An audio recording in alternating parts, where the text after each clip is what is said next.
Welcome to Building Ancient Egypt. Constructed with bricks made of mud, most ancient Egyptian buildings were not permanent. Only religious temples and funerary monuments were meant to stand the ravages of time. For these very important structures, Egyptians used limestone, sandstone, and harder materials, such as granite, quartzite, and travertine. These heavy stone blocks were so prized that they were often transported from quarries located hundreds of kilometers away. Limestone was common and easy to extract from quarries on the east bank of the Nile. This particular limestone had marine fossils in it, however, preventing it from being easily decorated and polished. Used as the main building material, the structure would then be finished with a finer limestone that was polished smooth and decorated as needed. Limestone was used for the building of the first pyramids and for most of the religious buildings of the Old and Middle Kingdoms.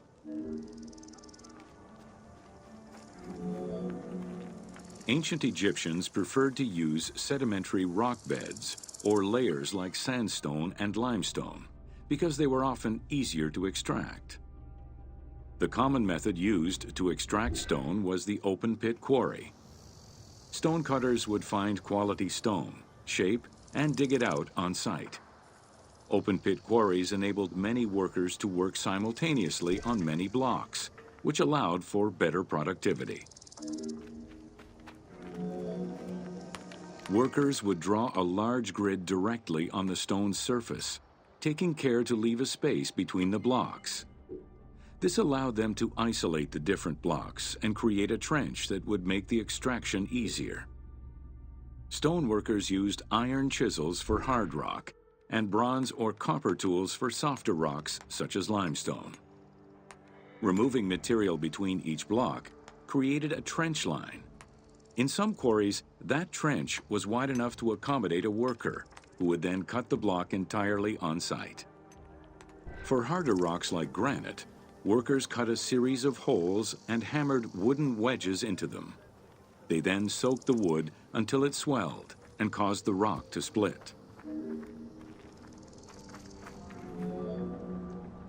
The gallery extraction technique was used when the desired rock was buried under layers of rubble. This method was often necessary in order to find the whiter and finer limestone required for a smoother finish. The first step was for the stoneworkers to create an access pit that would allow them to reach the desired wall of stone. Once a wall of quality stone was exposed, workers could then cut out smaller blocks. This pit required a descending platform. Designed like a stairway, it allowed them to free multiple galleries of blocks.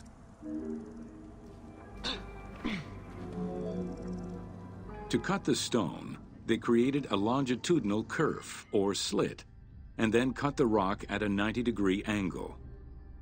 The lower side was determined along the geological layers or by using a horizontal cut. Wooden wedges were inserted in the rock and hammered in. Shock waves were then generated using hammers, fracturing the blocks at the seam.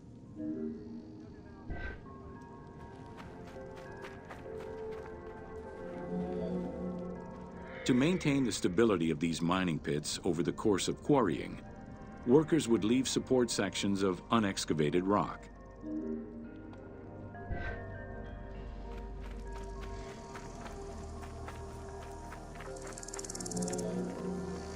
In every quarry, dedicated shrines were established to offer protection for the workers. In particular, Serket, the scorpion goddess, was considered a very powerful deity among quarry workers.